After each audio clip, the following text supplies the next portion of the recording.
we'll 6 get p.m., something November together. 16, 2020. It's time to call the Franklin City Council meeting to order. Ms. Rhodes, roll call, please. Yes, sir. Mr. Austin? Here. Mr. Blankenship? Here. Mr. Hukin? Here. Ms. Jones? Ms. McGinnis? Here. Mr. Renierson? Here. Mr. Taylor? Here. Sir, you have a quorum. Thank you, ma'am. Mr. Yukon, will you do the prayer and prayer? Why don't we all go ahead and rise? Lord, and now, our Heavenly Father, we give you thanks again for this country, the land in which we live, and the opportunities that each of us enjoy. Lord, we ask you to watch over this group tonight as we conduct the business of this city. May you grant us wisdom to see things as they should be. And be with us all as we leave this evening. Lord, we ask each of us to be mindful of the continuing problems that we have with the coronavirus, that each of us will do our small part to help hopefully bring this thing to a conclusion in the coming weeks or months. All this we ask in your name. Amen. I pledge allegiance To the flag of the United States of America and to the republic for which it stands, one nation, under God, indivisible, with liberty and justice for all.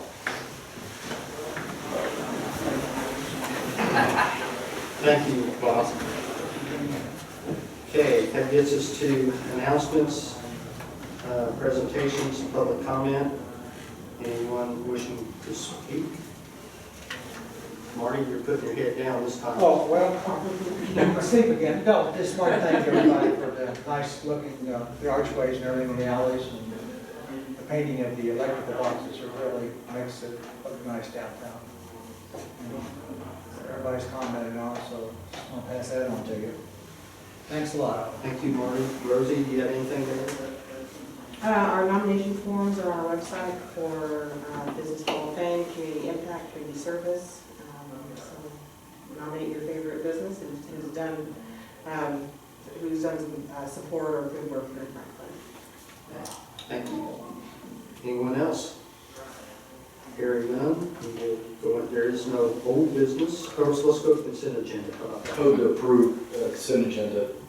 Second. Second by Mr. Taylor. Approved consent agenda. All those in favor?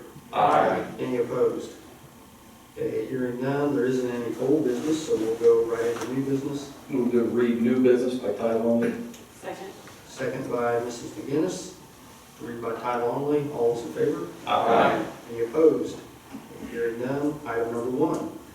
Common Council Budgetary Resolution number 20-14, authorizing a transfer from 150-CARES Act Fund to Fund 101 General in the amount of $726,247.97. Clerk Treasurer Jane Rhodes. Thank you, sir. This is basically just housekeeping so that now we can spend the CARES Act money that we received. We had to originally put it into a CARES fund, and now we need to transfer it out to the general fund so that we can pay COVID expenses. And this can be approved tonight? Yes, tonight. Yes, sir. Okay, so does the council have any questions for Ms. Rhodes or myself? Hearing none, I think we need a motion to approve. I make a motion to approve Common Council Budgetary Resolution number 20-14. Second. Motion by Mr. Reinerson, second by Mr. Hukin. All those in favor? Aye. Any opposed? Thank you. We'll go on to item number 2. Common Council Budgetary Resolution number 20-15, authorizing a transfer from clerk treasurer part-time 124 to clerk treasurer supplies 200 in the amount of $950. Clerk treasurer, Ms. Jane Rhodes. Thank you, sir. Once again, this is just housekeeping at the end of the year for the clerk's office. We're running low on money and supplies, so we are moving money from our 100 series to our 200 series. questions for Ms. Rhodes? Like, what are you spending the $950 on? Hand sanitizer. Hand sanitizer. That's CARES Act money. Yeah. Oh, that's, oh, well, then it's new boots in the winter time.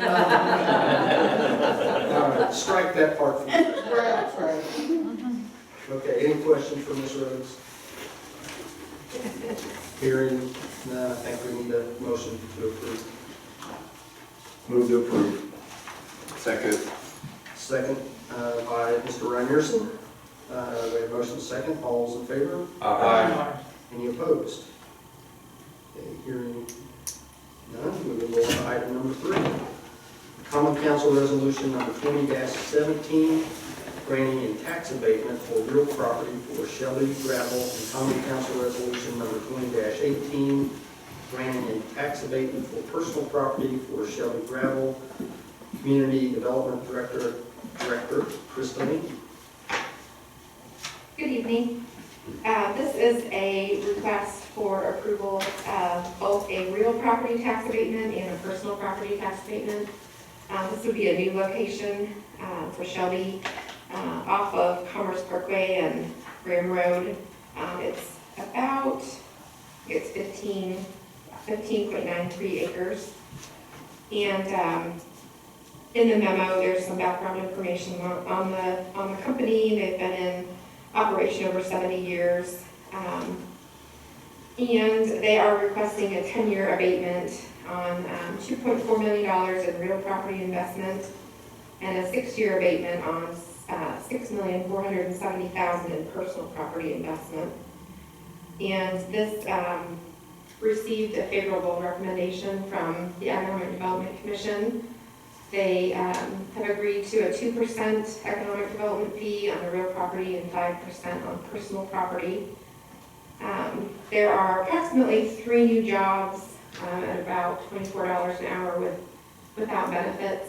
And I don't know if you have anything that you want to add. Yeah, I think our one question was, they were asking for the 6-year abatement on personal property instead of the usual 5, but I think we all agree that because of their commitment to Franklin and the history here and the longevity of the company and the amount that they were investing, that we felt comfortable with the 6-year versus the 5. And it's probably wrote in the documents and I'm not looked at. So I was there at that meeting. Didn't they tell us their average wage is like $23 an hour? They're a unionized company, they pay pretty well, so.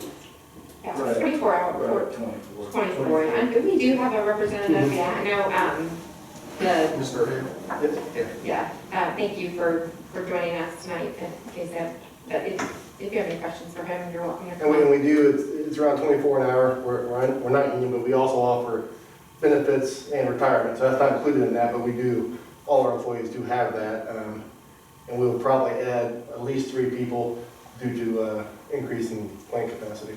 Right, and I just want to take the opportunity while I can to tell you I appreciate you working hard to stay here in Franklin and find the right location. I know there were several locations you were looking at, and you're a good company, and I appreciate you looking to stay here. We're glad to be here. It's a great place to be.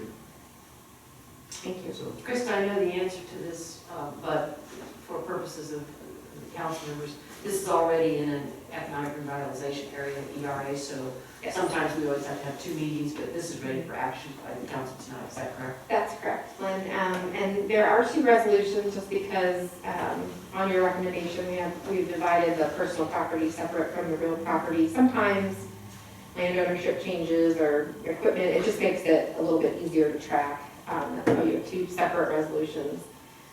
But they are ready for your review and approval this evening. and did you give us right of way or work with people for right of way for the roundabout that's going to be built at Hurricane? And Yes, at our current location, we gave the right of way to the city so they can put the roundabout in. Yes. But I don't believe you've purchased this yet. It's No, in the process. this property is under a letter of intent. Yeah. And we're working through the details in the purchase agreement. But yes, everything, it's moving. It's all agreed to. It's just a matter of getting the fine print done. Okay, But and we recurring- did talk about that at the EDC meeting with the, Mr. Zuntz, the consultant. This new location is also gonna be one of our last roundabouts on the truck route, so just keeping that in mind. We will keep that under consideration when we do the site plan review. Okay, so next year we're planning a roundabout at Marvin and Hurricane Street and Commerce, right there where Shelby Gravel sat down. And they did, like I said, donate the Okay, yeah. right of way we needed, so. So this location would be 2 years after that, because the next one would be Graham and Arvin. Be Graham, Arvin, and Commerce. Commerce, yeah. And Krista, the effective date of the abatement, if I recall from your report, is actually when built out, is that correct? Yes, Okay, thank you. which through a long and tedious process with the county, we have realized that we thought we could set that date, but it's actually in the Indiana code of when that, even if it's a partial assessment, so it kind of is a timing issue for them, but it's whenever the first increased assessed value occurs. Thank you. Bob, sorry, Okay. question? I'm all for it. I've known a few people that have worked with your firm for a few years, and pretty good fellows, and they've made a good living, you know, at your place. Steve already asked a question about the part of it's going to get taken out by the roundabout. My guess is you guys are going to just flatten that out eventually, or, We're kind of unsure what we're gonna do, but Yeah. it's definitely gonna be, the plant will come down at some point, and, you know, the hill that feeds the plant, so it'll be definitely cleaned up. We do have a couple buildings and office space that's probably okay to stay there. probably will move some of those barriers, I Yeah, bet you. yeah. Our goal is to clean up that area, Yeah. you know, once we get completed there and make it, you know, once we be a good neighbor, to everybody. Well, as a kid that grew up on the north end, if that's a vacant site, and it's got that big hill, that's going to attract a Oh, lot I of get you. We've attracted a few over time anyways. And they still attract him. Always did enjoy King of the Hill. That's right. My other question is, Krista, and I don't know this answer, maybe I'm not trying to put you on the spot, is that their new site will be in the TIF area. Is their existing site in the TIF, or is that outside the TIF? It is I wonder where that boundary is. not, it is part of the integrated TIF, but it's not an allocation area. So we could spend the money there, but we don't collect money. Right, okay. But the new site will be, The new site will be part of an allocation area. okay. All right. You need a motion for approval? Yes, please. I'll move for approval of Resolution 2017 and 2718 for the real and personal property. That's my motion. Second. Okay, we have a motion and a second by Mrs. McGinnis. All those in favor? Aye. Any opposed? Hearing none, thank you, sir. Thank you very much. Thank you.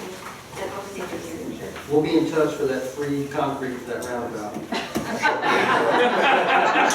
already passed it. There's a building coming.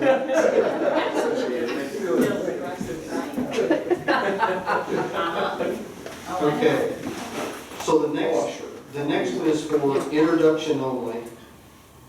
Common Council Budgetary Ordinance number 20-20, an additional appropriation ordinance, General Fund, Board of Works, supplies $163,000, services, 300 series, $163,000, capital 400 series, $400,000, for a total $726,000. Okay, this is introduction only, and what this is for is to put in these line items, the COVID money that we just moved into the general fund, is to put the COVID money into these line items so that we can pay out of the appropriate line that it goes to. So, any questions on that? It is introduction tonight. Here. Jane, this is the entirety of the CARES Act money available to us, right? So we have been able to capture it all. We've gotten it all. Thank you. It's a lot of money. Okay, so the next is also introduction only. Common Council Budgetary Ordinance number 20-21, an additional appropriation, fire merit services, $300, in the amount of $5,540. Clerk Treasurer, Ms. Rhodes. Yes, sir. The fire merit is out of money in their law line, and so we are having to appropriate some money to pay for the captain's Yes, ma'am. process. Okay, and I think we probably sometimes every year struggle with that merit board services budget, and I'll take probably the responsibility for that. Why don't we raise that up? Once every couple years, we need additional appropriation, not every single year. So maybe that's something we take a look at next year when we do our budget especially if we have to do this again next year, we'll take a look the following year to raise it up, so, just so you know. Okay, so that is also an introduction. Does anybody have any questions on that one before we move on? Okay, hearing none, there isn't any other business. That gets us to council comments, and I'm going to start backwards this time on the alphabet. Mr. Sean Taylor. Nothing tonight, sir. Thank you. Okay, Mr. Reinerson. Just hope everyone has a good, happy Thanksgiving next week. Hopefully you get to spend it with your family during these pandemic times. Yeah, safely. Safely, yes. Anything else, Chris? That's it. Thank you, sir. Ms. McGinnis? I just echo what Chris said. Happy Thanksgiving to everyone and stay healthy. Thank you. Mr. Dugan? I'm not sure if every council member got an invitation for this, but Sean, I know you did, and Ann did. And I think I'm safe to talk about this publicly, is that the investment firm of JARC, which is basically Trent Newport and Rob Richardson, they are planning some development out on the east side on the ground that in which they got a grant from the Redevelopment Commission several years ago. And they were seeking kind of where some of us council people were on that process, because if they're going to get done what they're hoping to, it's going to require an approval by the Board of Zoning Appeals, and it would come in here for approval. And I think it was kind of I'm not speaking for everybody, I'll speak for myself. I was being cautious in saying that I would support it, because I'm not so sure that the residents in that area of town were supported. But what they were wanting to know is kind of where we were before they spent a lot of money on design work and just those type of things to get it to a point where they could do it and bring it in here. What they're doing tomorrow night, and I don't know if it's open to the public, but I know it's open to those residents. My guess is it would be open. I think it's pretty much open to the public. They want to have a public opinion on it. Yeah, they're going to basically just kind of lay out what they're thinking about, just to seek feedback, and maybe just to talk about it in a less formal setting than a Board of Zoning Appeals meeting. So maybe they can get a feel for kind of how that's going to go. So I guess it raises a question. Thank you. I was getting ready to jump in here. First of all, I think that depending on what their proposal is, it would require planning commission recommendations and ultimately city council, because the city council does not review Board of Zoning Appeals opinions. So it would be planning commission recommendations and city council recommendations. It is inappropriate and unethical for anyone to reach out to any person who ultimately will be making a decision to discuss and ask and seek advisory opinions as to those things. It's part of our rules of procedure. Certainly informing yourself, there's nothing wrong as long as there's no discussion as to taking your temperature as to how you might vote on anything. It is prohibited pursuant to our rules of procedure at the planning commission level. So, Okay. Say that in blunt terms. if you wish to go and listen, that would be fine. Do not in any way, shape, or form judge anything with regard to giving approval or non-approval of anything until you have an actual case in front of you. Yeah. I'll just speak for myself once again. My role, I feel, is to just be a fly on the wall. I'm there just to listen and to see what kind of feedback they do get, because it could influence me later on if it gets here. Are we violating any kind of open door? You're not violating any open door, but I don't know that that would be the best venue for you to obtain your information. Because you cannot make a decision on anything that is not in front of you. And the process is such that there is a public hearing for that to occur at the planning commission level, and it is the planning commission's obligation, and Chris is our representative, is the city council representative of that, to then make a recommendation to the council to make the determination, and based upon that public feedback that they get at that point in time. Lynn, do you think they should have this meeting? I think in fact, I encourage developers and/or anybody who's bringing a project to have a meeting with the residents before they go to the planning commission, so that they can lay out what they're going to do. But I think it's for the benefit of the public and the residents, not for the benefit of the decision makers ultimately. It would be like two attorneys meeting and discussing their case, absolutely good, but you wouldn't bring the judge in to make those decisions when you had that conversation. And that's what we have to be wary of, because you are ultimately the decision makers. Again, I'm speculating because we don't know what the proposal is going to be. But it's common, and in fact, some jurisdictions, Mr. Buchan, have requirements that before a developer were to go in and seek a rezoning, they should meet with the stakeholders in the area. So there's absolutely nothing wrong with that. In fact, it's encouraged in those instances. The difference, the distinction when the actual decision makers are in the room, it's very difficult for you to remain apart from it, and sometimes you're placed in awkward positions being asked to give your approval or cast your shadow, as you might, with regard to how you're going that way, and you don't know until the process is played out. I have a concern that my attendance might be construed as an endorsement of the project. I don't think that this board or this council member can say anything about this project until we know what that project is. And again, you have in place for your benefit, for the council's benefit, and that's why a city councilor is on the planning commission. They genuinely make a recommendation to this council as to whether or not it's favorable recommendation or unfavorable recommendation.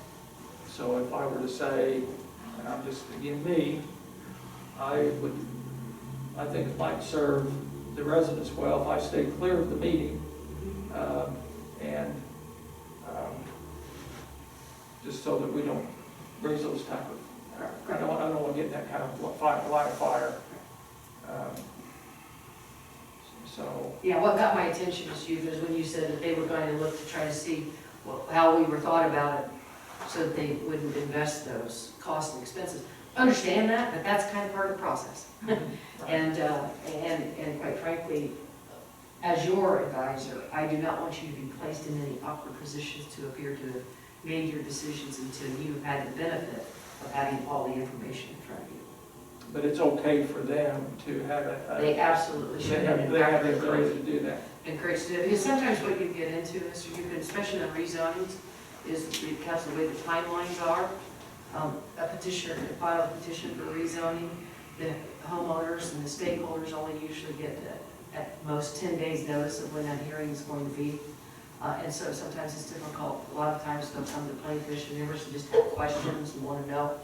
So that's why developers of proposals are encouraged to have a stakeholder meeting that's not sanctioned by us, it's not part of our process, to get that information out so that the homeowners know.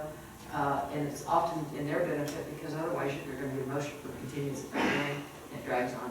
So in other words, I could go bowling again and not give up my Tuesday night. that's correct.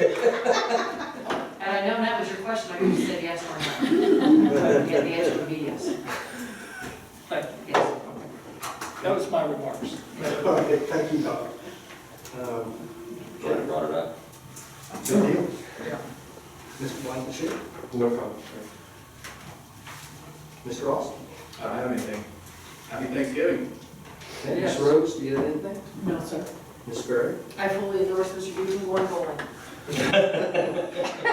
Okay, Second. so is that a motion to adjourn and go bowling?